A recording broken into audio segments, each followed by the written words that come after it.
नमस्कार, मी गायत्री पिसेकर तरे. जय महाराष्ट्राच्या विशेष बुलेटिनमध्ये आपले स्वागत. अतिशय दुःखद अशी ही घटना आहे. संरक्षण दल प्रमुख बिपिन रावत यांचं पार्थिव आता नवी दिल्ली येथील पालम विमानतळावरती आणण्यात आलेलं आहे. थेट जाऊयात आपण त्या ठिकाणी. नवी दिल्ली विमानतळावरची ही दृश्य आपण पाहत आहोत. या दुर्घटनेमधल्या 13 जणांचं पार्थिव येथे ठेवले आहे. त्यांना श्रद्धांजली वाहिली जात आहे. सीडीएस जनरल बिपिन रावत यांना अखेरची मानवंदना देण्यात येत आहे. पंतप्रधान नरेंद्र मोदी यांच्यासह अनेकांची येथे उपस्थिती आहे. सुरक्षा सल्लागार अजित डोवाल यांच्याकडूनही बिपिन रावत यांना श्रद्धांजली वाहण्यात आली आहे. संरक्षण मंत्री राजनाथ सिंह हे विमानतळावरती दाखल झाले आहेत.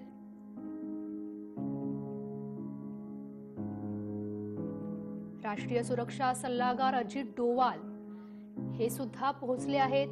त्यांच्याकडून सुद्धा बिपिन रावत यांना श्रद्धांजली वाहण्यात आली आहे.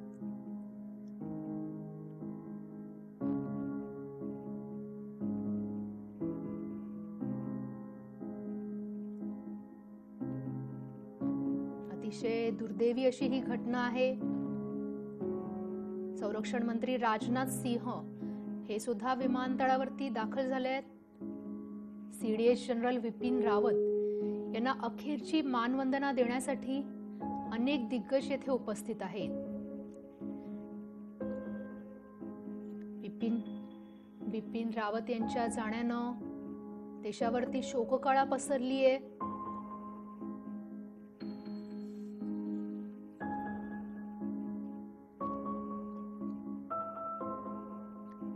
बिपिन रावत हे लष्कर प्रमुख म्हणून निवृत्त झालेले जनरल बिपिन रावत हे देशातले पहिले चीफ ऑफ डिफेन्स म्हणजे सीडीएस होते. लष्कर, वायुदल आणि नौदल यांच्या कामकाजात समन्वय साधणं तसंच देशाची लष्करी ताकद वाढवणं हे चीफ ऑफ डिफेन्स स्टाफ म्हणजे सीडीएस यांचं प्रमुख काम आहे. बिपिन रावत यांनी 31 डिसेंबर 2019 पासून या पदाचा कार्यभार सांभाळला. बिपिन रावत हे 3 वर्ष लष्कर प्रमुख सुद्धा होते. लष्कर प्रमुख होण्यापूर्वी रावत यांनी पाकिस्तान, चीन आणि ईशान्य भारताच्या सीमेवरील जबाबदारी सांभाळली होती. संरक्षण मंत्र्यांचे प्रमुख सल्लागार असल्यामुळे लष्कराच्या तिन्ही विभागातील कामांवरती त्यांचं लक्ष असायचं. त्यांच्याकडे डिफेन्स इक्विजिशन काउन्सिल्स म्हणजे DAC आणि डिफेन्स प्लॅनिंग कमिशन म्हणजे DPC या संरक्षण मंत्रालयातील महत्त्वपूर्ण विभागांची जबाबदारी असायची. संरक्षण मंत्रालयामध्ये ते लष्कर विभागाचे DMA असायचे. हा संरक्षण मंत्रालयाचा 5वा आणि सगळ्यात नवा विभाग होता.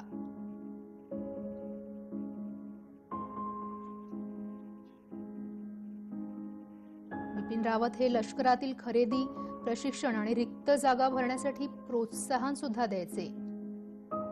जॉईंट कमांडची स्थापना करून त्यांनी लष्करातील कमांडोंचं पुनर्गठन सुलभ केलं. त्यांनी न्यूक्लिअर कमांड ऑथॉरिटीचे सल्लागार म्हणूनही काम पाहिलं.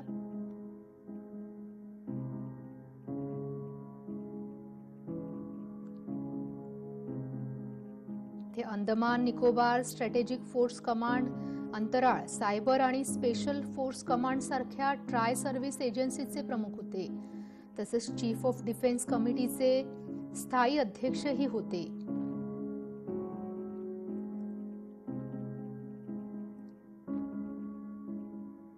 त्यांनी आपल्या कार्यकाळामध्ये वायफळ खर्चाला आळा घालून त्यामध्ये सुधारणा केल्या.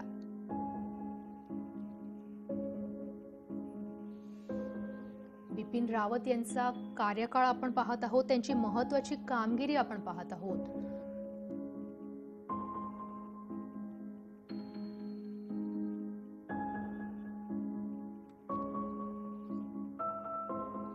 शत्रूशी थेट भिडणारे अधिकारी अशी त्यांची ओळख होती. काश्मीरमधील फुटीरतावाद्यांना त्यांनी थेट आव्हान दिलं होतं. तसंच घुसखोरी केल्यास जमिनीत गाडू अशा शब्दात त्यांनी पाकिस्तानला इशारा दिला होता. सोबतच आपण आपल्या सैनिकांना लढायला सांगू शकतो, मरायला नाही, असं रावत यांनी वक्तव्य केलं होतं. त्यांची अनेक वक्तव्य ही चर्चेत होती. अतिशय धडाडीचं असं व्यक्तिमत्व होतं बिपिन रावत.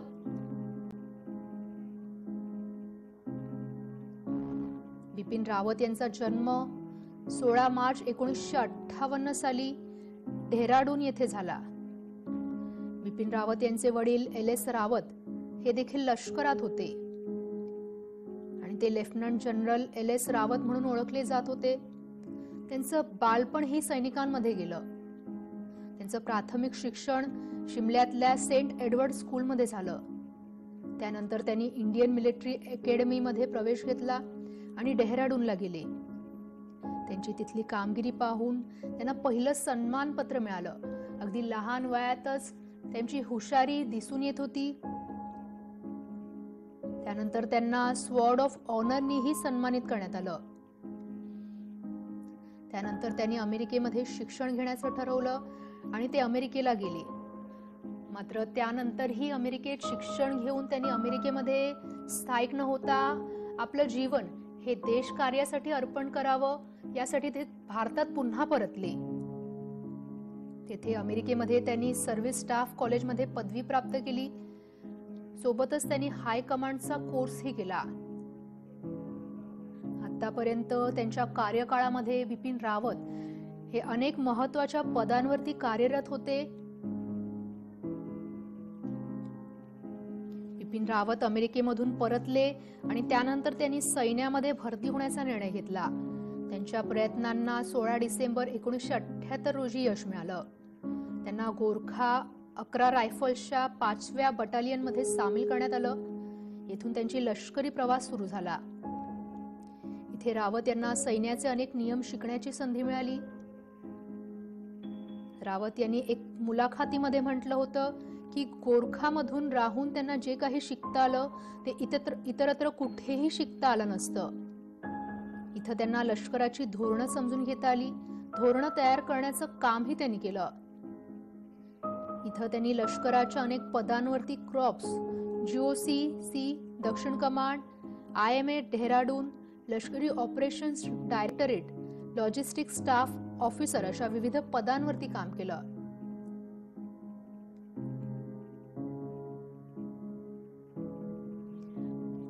पंतप्रधान नरेंद्र मोदी हे पालम विमानतळावरती दाखल झालेले आहेत. काही वेळातच ते बिपिन रावत यांना श्रद्धांजली अर्पण करतील, अंत्यदर्शन घेतील. बिपिन रावत यांचं अंत्यदर्शन घेतील. बिपिन रावत यांच्या कुटुंबियांचं सांत्वन करतील.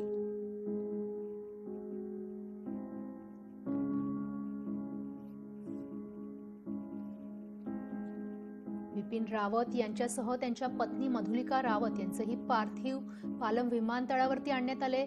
त्यासह 13 जणांचं पार्थिव पालम विमानतळावरती आणण्यात आले. ती दृश्य आपण थेट पाहत आहोत.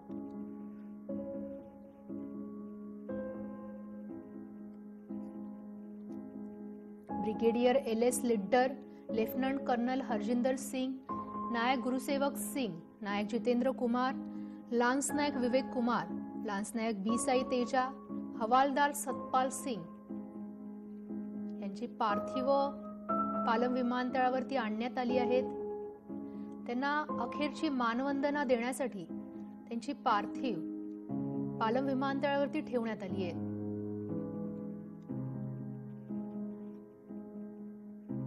हेलिकॉप्टर दुर्घटनेनंतर पूर्ण देशावरती शोककळा पसरली आहे.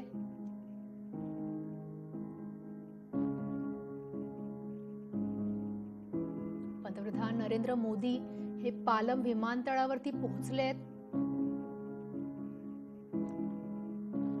काही वेळातच ते बिपिन रावत यांच्यासह इतर 13 जणांच्या पार्थिवाला अखेरची मानवंदना देण्यासाठी तेथे पोहोचतील.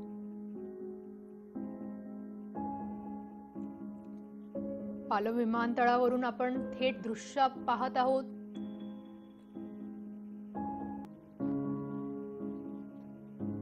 बिपिन रावत हे सीडीएस होते. सीडीएस जनरल म्हणून त्यांची ओळख होती. देशाचे पहिले चीफ ऑफ डिफेन्स स्टाफ म्हणून त्यांची ओळख होती. बिपिन रावत हे 27वे लष्कर प्रमुख होते. सीडीएस बिपिन रावत हे मूळचे उत्तराखंडच्या गढवाल जिल्ह्यातील पौडी गावचे. 2016 साली लष्कर प्रमुख पदावरती त्यांची नियुक्ती करण्यात आली होती. लष्कर प्रमुख दलबीर सिंग सुहाग यांच्यानंतरचे ते लष्कर प्रमुख होते. 1978 साली बेस्ट कॅडेट म्हणून लष्करी प्रशिक्षण ते उत्तीर्ण झाले होते. त्यांना स्वॉर्ड ऑफ ऑनरनेही सन्मानित करण्यात आलं होतं. सेवा मेडल, युद्ध सेवा मेडल, सेना मेडल आणि विशिष्ट सेवा मेडल यासह अनेक पदकांनी त्यांना सन्मानित करण्यात आलं होतं.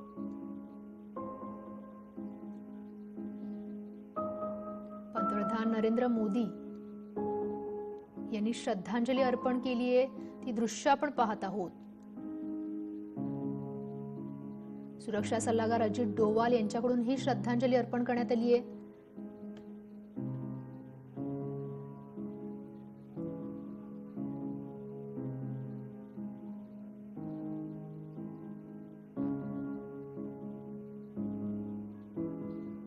पंतप्रधान नरेंद्र मोदी यांनी प्रत्येक पार्थिवाजवळ जाऊन पुष्पांजली अर्पण केली आहे.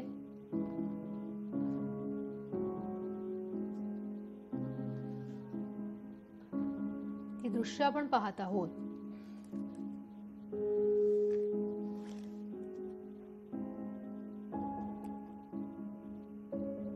बिपिन रावत यांच्या जाण्यानं देशावरती शोककळा पसरली आहे. बिपिन रावत यांच्यासह 13 जणांचं पार्थिव पालम विमानतळावरती ठेवण्यात आलंय.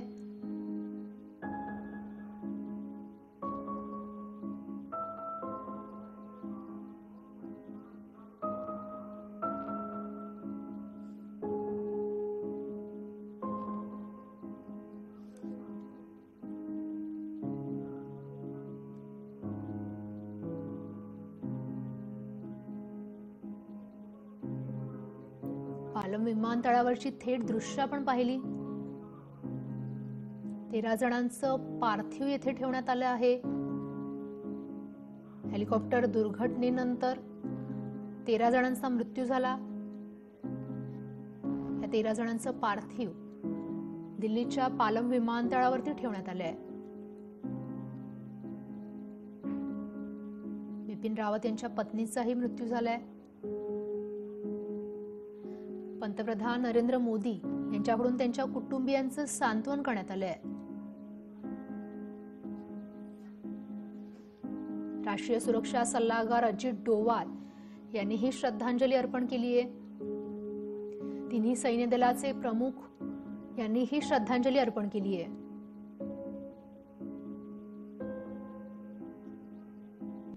हे अत्यंत दुर्भाग्यपूर्ण घटना झालेली आहे आणि आपण ईश्वराला हेच प्रार्थना करू की भारताचा प्रथम सीडीएस जो आहे भारतीय इतिहासामध्ये सर्वप्रथम सीडीएस हे जनरल रावत सुखरूप योग ईश्वर त्यांना दीर्घ आयु देऊ आपण हीच प्रार्थना करू शकतो.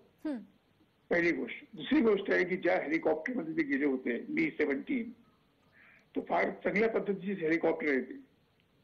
त्याच हेलिकॉप्टरचा वापर म्हणजे त्या प्रकारच्याच हेलिकॉप्टरचा वापर राष्ट्रपती, पंतप्रधान, रक्षा मंत्री, सेना अध्यक्ष सगळे ते लोक करतात. हा रशियामध्ये बनलेला हेलिकॉप्टर आहे.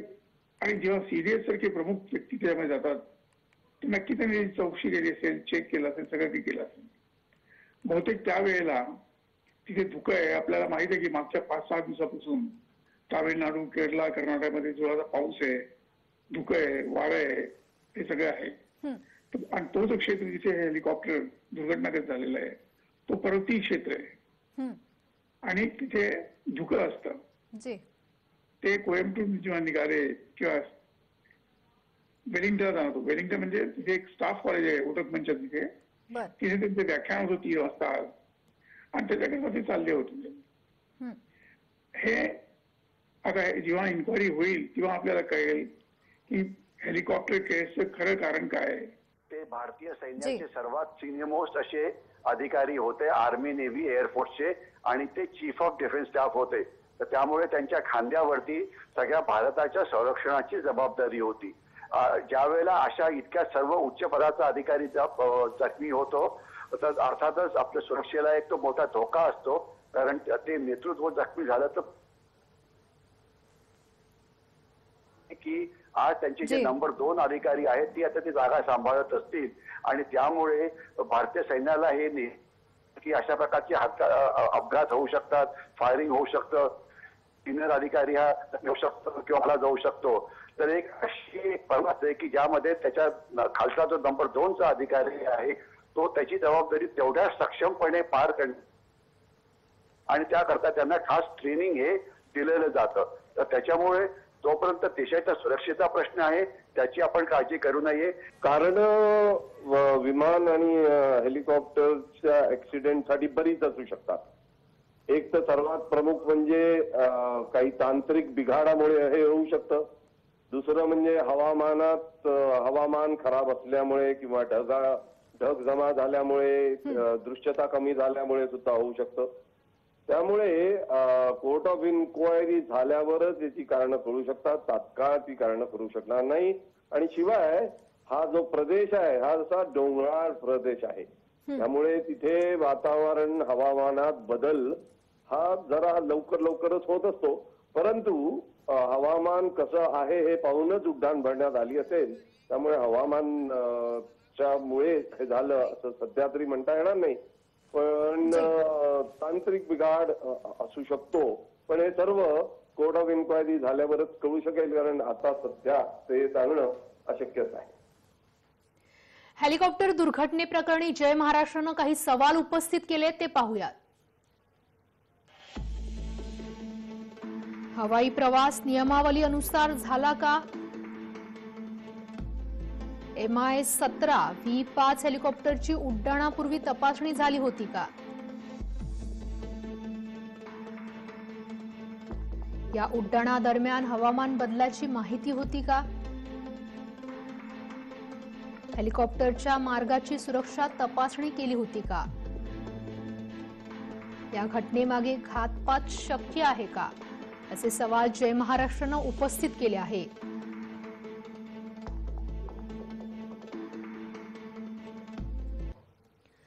पंतप्रधान नरेंद्र मोदी हे नवी दिल्ली विमानतळावरती पोहोचले. पालम विमानतळावरती पोहोचले होते. त्यांनी बिपिन रावत यांच्यासह 13 जणांच्या पार्थिवाला पुष्पचक्र अर्पण करून पुष्पांजली अर्पण करून त्यांना अखेरची मानवंदना दिली. ती दृश्य आपण पाहत आहोत. त्यांच्या कुटुंबियांचं सांत्वन पंतप्रधान नरेंद्र मोदी यांनी केलं. त्यांच्या दुःखात ते सहभागी झाले. पुष्पचक्र अर्पण करताना पंतप्रधान नरेंद्र मोदी यांची दृश्य आपण पाहत आहोत. पालम विमानतळावरची ही दृश्य आहेत.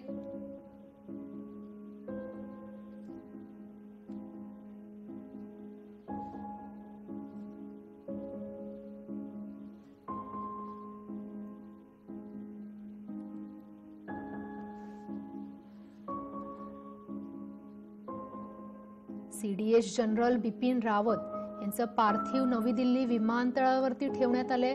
त्यांना श्रद्धांजली वाहण्यात येत आहे. पंतप्रधान नरेंद्र मोदी यांनी ही श्रद्धांजली अर्पण केली आहे.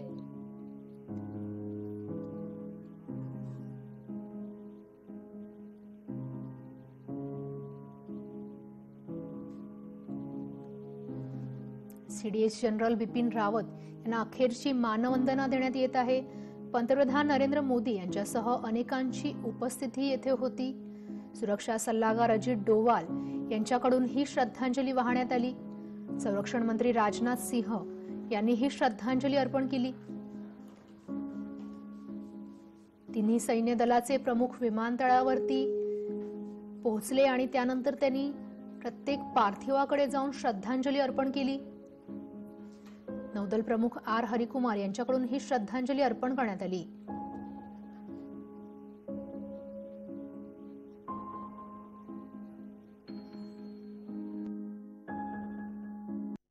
हे अत्यंत दुर्भाग्यपूर्ण घटना झालेली आहे आणि आपण ईश्वराला हेच प्रार्थना करू की भारताचा प्रथम सीडीएस जो आहे भारतीय इतिहासामध्ये सर्वप्रथम सीडीएस हे जनरल रावत सुखरूप येऊ, ईश्वर त्यांना दीर्घ आयु देऊ, आपण हीच प्रार्थना करू शकतो.